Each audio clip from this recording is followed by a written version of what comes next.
Shalom Aleihim Bisem Yeshua Hamasyah. Salam sejahtera di dalam nama Tuhan Yesus Kristus. Bersama saya Pendeta Henry Tandianta MPS. Begini judulnya: yang palsu mujizatnya lebih dahsyat. Ya saudara-saudara, yang palsu mujizatnya lebih dahsyat. Ini ayat Alkitab loh. Nabi palsu, Mesias palsu, guru palsu, pastor palsu, pendeta palsu, mujizatnya lebih dahsyat. Sedangkan murid-murid Yesus, ya, para murid, para rasul, orang-orang yang percaya Yesus sebagai satu-satunya Allah, ditulisnya mujizatnya besar tapi tidak dahsyat, ya. Beda ya, besar sama dahsyat, ya. Ya. Jadi supaya kita semua mengerti, ayat Alkitab membedakan loh. Kalau yang palsu-palsu itu dahsyat, kalau yang asli itu besar. Para murid Yesus, orang-orang percaya kepada Yesus Kristus satu-satunya Allah, bisa bikin mujizat enggak? Bisa, tapi mujizatnya besar.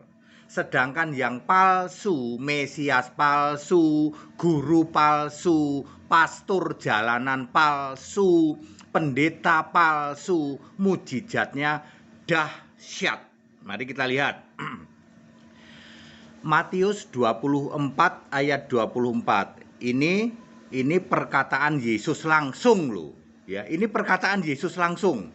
Sebab Mesias palsu dan nabi-nabi palsu akan muncul, dan mereka akan mengadakan tanda-tanda yang dahsyat, ya, dan mujizat-mujizat, ya, sehingga sekiranya mungkin mau menyesatkan orang-orang pilihan juga. Nah, mari kita bedakan dengan murid, ya toh, murid dan para rasul, ya, di dalam Kisah 8 ayat 13, ya, tanda dan mujizat yang besar. Kalau murid sama para rasul itu tandanya, mujizatnya yang besar. Sementara kalau Mesias palsu, guru palsu, pastor jalanan palsu, ya toh, pendeta palsu, ya, romo palsu, otomatis juga sama pastor palsu, itu mujizatnya dahsyat. Ini ayat Alkitab loh, ya.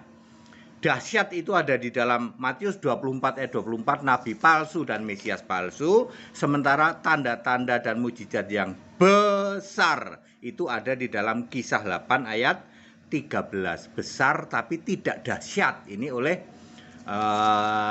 yang asli, atau murid-murid yang asli, rasul-rasul asli, ya, yang percaya Yesus Kristus satu-satunya Allah. Baik, mari kita rinci, ya. Tanda yang dahsyat itu miliknya yang palsu. Yang palsu yang dahsyat, ya. Nomor 1, Kisah 8 ayat 9 sampai 11, di situ ada tukang sihir jalanan namanya Simon. Ini mirip pastor jalanan, ya. Ya, tukang sihir jalanan namanya Simon.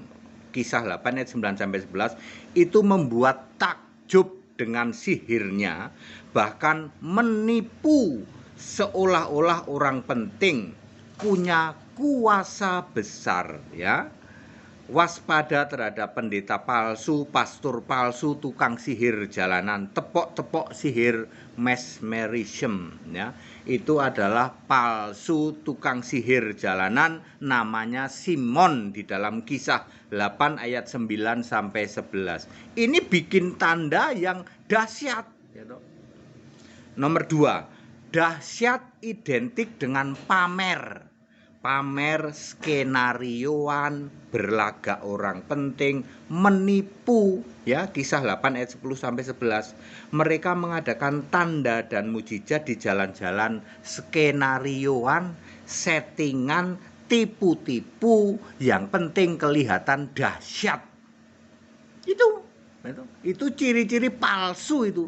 Yang palsu itu otaknya, yang penting pikirannya bikin dahsyat gitu, bikin heboh, settingan gitu. Settingan, skenarioan. Yang penting heboh ya. Nomor 3 ya.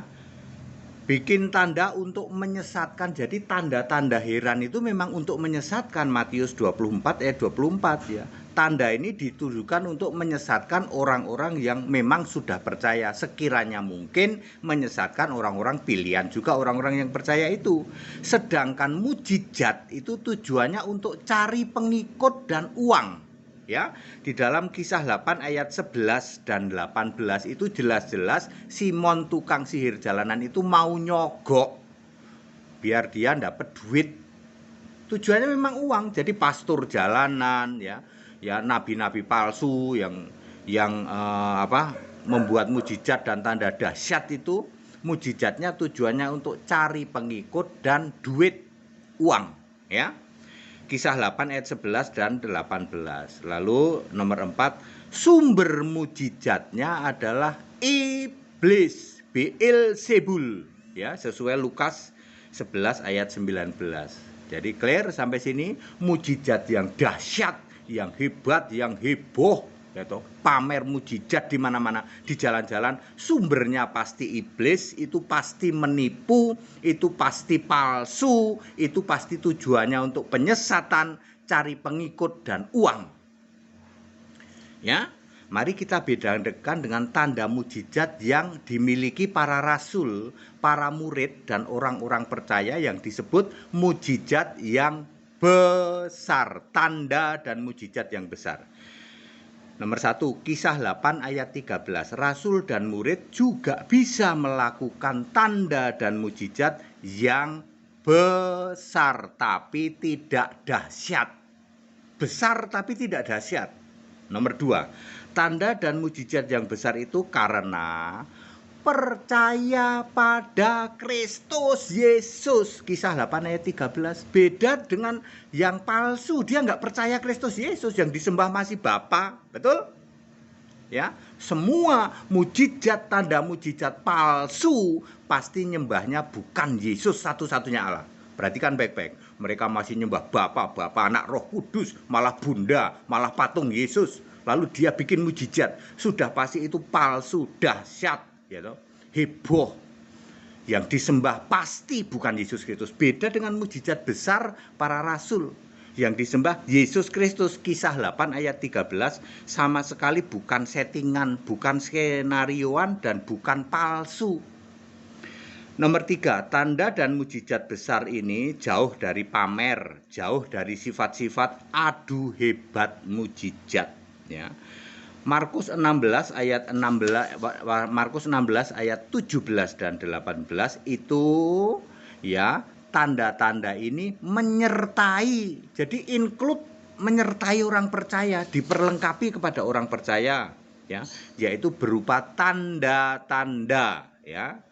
Ya, tanda itu untuk orang percaya, sedangkan mujizat itu untuk orang yang belum percaya. Ini tanda ya. Tanda mengusir setan, berbicara dalam bahasa yang baru, memegang ular, meminum racun maut. Sengat maut adalah dosa. Jadi meminum racun maut maksudnya mengalahkan sengat maut adalah dosa. Kemudian meletakkan tangan atas orang sakit dan sembuh. Ini menyertai orang percaya. Ya, nggak pakai heboh-heboh, nggak pakai settingan ya. Kemudian nomor 4, sumber mujizatnya dari Allah. Lukas 11 ayat 20. Jika aku menyembuhkan, mengusir setan, maka kerajaan Allah sudah datang, Roh Kudus sudah datang. Jadi sumber mujizatnya para pengikut Kristus Yesus adalah Roh Kudus, yaitu Yesus Kristus sendiri. Sedangkan sumber mujizatnya para nabi palsu, Mesias palsu, guru palsu, romo palsu, pastor palsu, pendeta palsu adalah sumber mujizatnya iblis, Beelzebul, ditandai menolak menyembah Yesus Kristus satu-satunya Allah. Lalu yang disembah adalah manifestasi atau penyataan dari Allah mereka yang tak lain dan tak bukan sebenarnya adalah Beelzebul, iblis yang jadi bapamu, iblis yang jadi Allahmu. Ya, clear? Jadi kalau Anda melihat mujizat dan tanda-tanda yang heboh, yang dahsyat, cek dulu yang bikin mujizat nyembah Yesus satu-satunya Allah atau enggak. Enggak Pak, dia masih nyembah Bapa, berarti palsu, dijamin palsu, pendetanya palsu, pastornya palsu, guru palsu, Mesias palsu, nabi palsu. Pasti itu. Kalau mujizat yang benar, mujizat yang besar, nggak usah disetting-setting dahsyat, karena itu include menyertai kita. Namanya menyertai kita ya diperlukan pada saat perlu, nggak usah setting-settingan. Ya, bedanya di situ ya. Dan yang menyembuhkan itu kuasa Allah, yaitu Roh Kudus. Dalam nama Yesus aku menyembuhkan, dalam nama Yesus yang disembah Yesus. Itu baru benar asli. Beda dengan yang palsu, aku menyembuhkan dalam nama Yesus, tapi yang saya sembah Bapa. Ora waras, itu enggak waras, itu kayak gitu. Clear? Jadi yang dahsyat, yang palsu mujizatnya lebih dahsyat.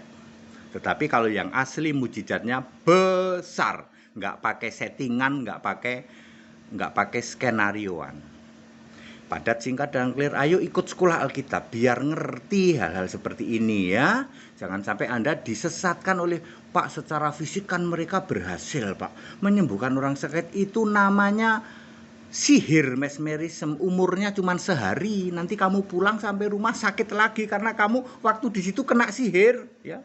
Di luar Kristen, tak bisikin, tak kasih tahu ya, di luar Kristen, saudara-saudara kita di luar Kristen itu nggak usah pakai nama Yesus, pakai mantra, sembuh. Saat itu sembuh, nanti balik sampai rumah sakit lagi. Sebab kesembuhan dari iblis alaihi laknat. Beda dengan kesembuhan dari Kristus, dari Yesus Kristus, sekali sembuh ya, untuk forever, untuk selamanya ya. Itu kalau kesembuhan dari Allah seperti itu. Yang menyembuhkan siapa? Yang menyembuhkan ya hamba-hamba Tuhan yang tidak pamer, tidak settingan, tidak skenarioan. Ya, jangan silo dengan yang namanya mujizat yang dahsyat. Ayat Alkitab, Yesus sendiri yang mengatakan bahwa nabi palsu dan Mesias palsu mengadakan tanda dan mujizat yang dahsyat. Jadi kalau dahsyat itu pasti palsu. Kalau besar itu baru asli. Dahsyat beda dengan besar. Kalau dahsyat itu urusannya pamer, cari duit, cari popularitas, settingan. Itu dahsyat. Kalau besar benar-benar dari kuasa Allah yang besar, yaitu maha besar Yesus Kristus. Ikut sekolah Alkitab. Tanggal 9 Oktober saya di Surabaya. Yang mau ikut baptis silahkan ya. Yang mau debat, mau dialog silahkan. Saya ada di Surabaya. Nginep 1 malam. Nginepnya 1 malam, tanggal 9 malam saya masih nginep ya. Segala hormat kemuliaan untuk Yesus Kristus, satu-satunya Allah yang benar, Allah segala masa, sebelum segala abad, sekarang sampai selama-lama. Jadi mujizat yang dahsyat pasti dari pastor palsu, pendeta palsu, romo palsu, nabi palsu, Mesias palsu, guru palsu. Kalau yang dahsyat itu pasti settingan, pasti skenarioan. Mau tahu kesembuhan yang benar, ikuti dari hamba-hamba Tuhan yang benar-benar penyembah Yesus Kristus, Allah yang benar, satu-satunya Allah. Haleluya. Tetap bersama saya Pendeta Henry Tandianta MBS. Haleluya. Amin.